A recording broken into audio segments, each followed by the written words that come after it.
that would be capable of that, with that meaning that person that I was around for 25 years. The same applies to Skip Bayless. Now, I don't know what happened. I don't work at Fox. I worked at Fox from 2001 to 2003. What's up, everybody? Welcome back to another episode. Please like the video and subscribe. Our target is only 1,000 likes. So on Sunday, it was revealed that a 42-page lawsuit was filed by former Fox Sports hairstylist named Faraji, alleging workplace misconduct, naming Fox Sports executive Charlie Dixon, Skip Bayless, and Taylor as defendants. Faraji's allegations also included Skip Bayless offering Joy Taylor money for sexual favors. Additionally, the lawsuit accuses Taylor of having slept with Emmanuel Acho in order to advance her position within the network. On page 11 of the lawsuit, Faraji claims she spoke with Joy Taylor regarding her decision to sleep with Emmanuel Acho and Charlie Dixon, as it could have disastrous repercussions, to which Taylor allegedly dismissed any worries. And I know nothing about what happened, no intimate details.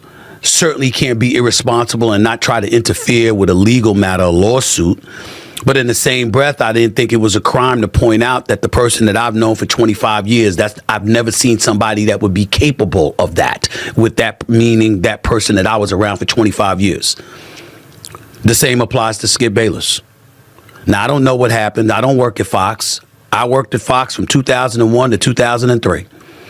I haven't been there. I haven't been in that building in over 20 years. I don't know any details or anything like that. And I'm not here to castigate Ms. Faraji or anybody else.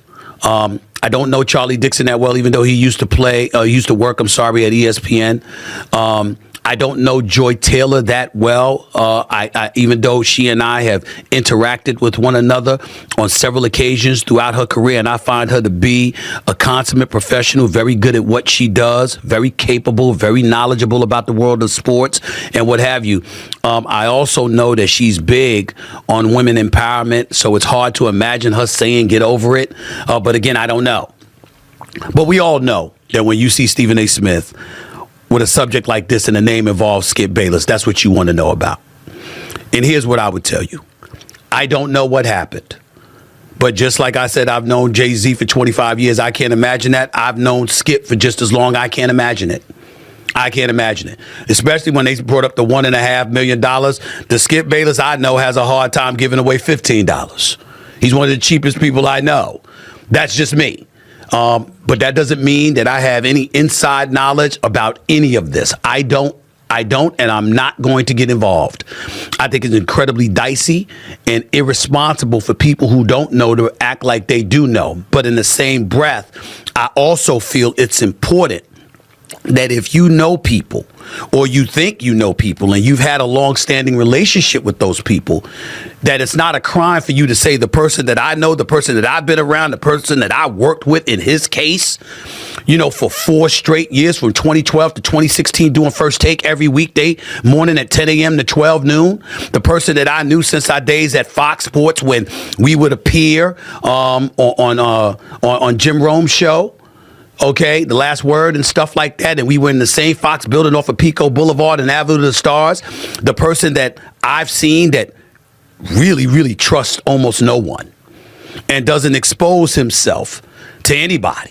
Eating the same breakfast and lunch every day. His vice is a Diet Mountain Dew, and he doesn't socialize with people. That's the guy I know. So imagining him being in this kind of position is shocking, to say the least. All I could tell you is that it's not the Skip Bayless I know. But obviously, this is a legal matter he's going to have to deal with, because this situation doesn't appear to be going away. A lawsuit has been filed. This person who's a hairstylist, the people that I've spoken to in the last 24 hours that have some knowledge about her, says that she's the kind of person that she's meticulous with her details, and she's going to chronicle things, and that's how she operates. I don't know her. I don't know them. I know Skip, and I'm very, very heartbroken that he finds himself in this situation, being accused of these allegations. But I can't be over the airways being irresponsible and attaching truth or innocence, or guilt to anything that I know nothing about. All I can say, and I don't think it's a crime to say, is just like I said with Jay-Z, the person that I know for 25 years, I've never seen anything like that from that person, anything close to that from that person. That's the same thing that I would tell you about Skip Bayless. That's all I can say. I have nothing else to add because I don't know what happened. I don't know what was said. I don't know whether something was misconstrued or anything like that. That's where I'm coming from with it, Tori. I know you had thoughts and opinions about this. I'm really interested in hearing what you have to say. You are a lady in this industry. You've been a journalist for years. You know what level of professional integrity is supposed to come with the business. You know the tenets that come associated with it. And obviously, I am not a woman. You are. And so when you see a story like this, I'd like to know what your thoughts are and any perspective you could provide. My initial reactions were disappointment as well, because Skip Bayless has an incredible legacy in the sports commentary world. You worked alongside him. Everybody knows Skip Bayless, and it was disappointing to know that his name was going to be, when you Google his name today, this is the lawsuit that's going to pop up, and this may pop up for several weeks now. So you can't get away from something like this once it's in writing. Now, this is a civil matter, and anytime you're reading a 40-page document like this, when I read through it, initially, you have to be unbiased when you're listening to these allegations, but you have to remember that this is simply that, allegations, and this is going to be an issue that's going to be talked about for several weeks. But initially, I was disappointed to see Skip's name in this, as well as Ms. Faraji. As a woman, I can tell you that whenever you hear about your colleagues or anyone going through this, you're hurt for them, and based off her allegations in this civil lawsuit, she says that she spoke to several people about trying to talk about some of the things that she was allegedly exposed to, and she was told to be quiet, and that if you want to keep your job as a single mother, you need to let this go. And it seems that she was there for a number of years, 7 to 10 years that she was there, and she talks about a number of different allegations and different instances when she was exposed to other people.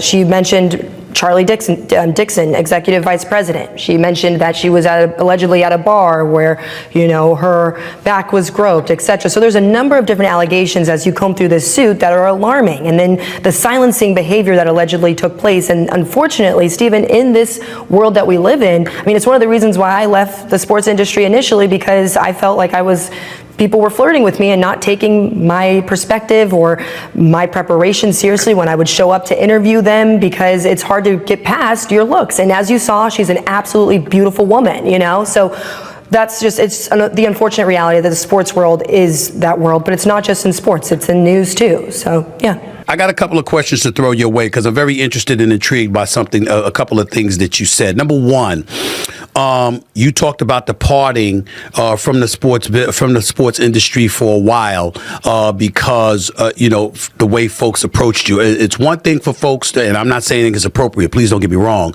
but it's one thing for somebody to flirt with you or to not take you seriously because of your looks. Did you consider it harassment? And if so, what would you define as harassment, just for a lot of viewers out there, both male and female, who don't get that sometimes? Explain that. I would definitely not consider it harassment at all. I just was advancements that I was not interested in being around at all, especially when I'm at work. I'm trying to focus on work, and I come here to respect you, and I would expect the exact same in return. If I'm going to prepare questions and watch you for nearly 2 hours and take notes on your play, and then I show up in your locker room to have a conversation with you, and I'm even filming this myself and editing this myself at times, how come you can't give me the same respect as a professional? That was the environment I was in. And for me, that's not the level of respect I wanted to be exposed to on a daily basis. And I saw that this was going to be a mountain climb with men potentially just being disrespectful. Now, as you asked me about the difference between disrespect essentially and harassment, no one touched me. I didn't have to push advances away in the sports arena, but I did have to push advances away in the news arena. So, someone unfortunately, ended up getting fired for the way that I was handled inappropriately. I won't, go into specific details about that, but I was at work minding my business, and essentially someone made some advances that were inappropriate, and they were eventually fired. And as it relates to speaking up about that, I can tell you personally, I was scared to speak up about it. I was genuinely scared. This was one of my first jobs in TV. I just landed a sports reporting and anchor job. And the last thing I wanted to do was attract any attention to myself in any way. And I wanted to make sure that the focus would remain on my talent. Tori's not a problem. Tori comes in as a professional, does her job, and I'm not ending up in HR with complaints and having to go back and forth and prove that this happened when there's no cameras around. And so, but by the grace of God, I had women around me who said, Tori, absolutely not. This has been an issue with not just you, this is an issue that we have all been dealing with, and now he just took it too far. And it just happened to be with you, and you owe it to not only yourself, to respect yourself, but also all of us who have been going through this too, to speak up about it. So I did. So what are your thoughts about the allegations that Joy Taylor, another woman, who's in this industry, who's recognized as being very attractive, but also very capable, very professional. What are your thoughts with the allegations that she told Ms. Faraji, get over it? I mean, first of all, is that something that you deem plausible, possible, that women may say to each other in this industry? Do you find that to be far-fetched? What do you make of that? We were not in the room, so we'll never know. These are allegations, right? I want to make sure that's clear. Whenever we talk about topics like this, we have to make sure that these are really well understood. These are allegations. We are not in the room. Now, on the other side of that, I will say that luckily, I was in a room where someone was telling me to come forward, but I am not shocked that other women would essentially say, look, it's not, you're dealing with Fox. This is a huge corporation. Keep your hairstylist job. Don't speak up. Just try to let it go. And, I would not be shocked by that at all. Yeah, I would not be shocked by that.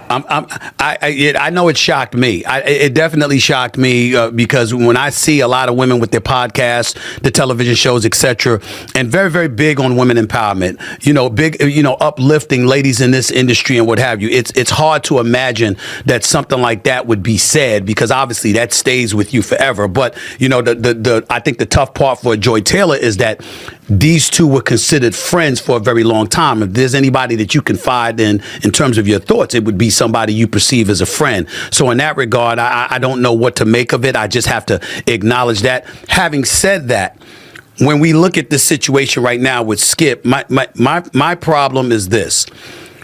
And I said this, Tori, and I took heat for this, but I didn't care. It's one thing if you come over the airwaves and you're proclaiming somebody's innocence. And you weren't there, you couldn't provide an eyewitness account, et cetera, et cetera. I think that's beyond the pale. I don't think any of us could do that. I can't do that for Skip today. I couldn't do that for Jay-Z a few weeks ago. I couldn't do that for anybody. Right. But it's another thing entirely where you've known somebody for 25 years, and it's a crime for you to say, that's not what I saw. I've never seen anything that would give me that kind of indication. I would hope that if somebody had made an accusation, something like that against me, that people would look at me and be like, nah, Stephen ain't doing that. That's not who the hell he is. He wouldn't at least say that. Right. That's how I feel. As a woman in this industry, as a woman, period, in the world that we're living in, where such heightened awareness has been pushed towards acknowledging what women have had to go through and what you've had to be silent about for so long. How do you feel about people who take such a position, like the one that I just described? At the end of the day, it's a character witness. I mean, you have 25 years of a relationship with someone. And as you said, I would hope that friends of mine in the industry would know that if someone was making allegations against me that they felt were out of character to go alongside the Tori Cooper name, I would hope that a friend like you in the industry who's had personal experiences with someone would speak up, but at the end of the day, be cognizant of the fact that, look, at the end of the day, this is the person I knew and I was not in that room. Tori, I appreciate your perspective on this. Thank you. But don't go away because I got to come back to you a little bit later on in the show. Right. We got some other stuff to talk about. Okay. But before I get into that, I'm going to get into the National Football League.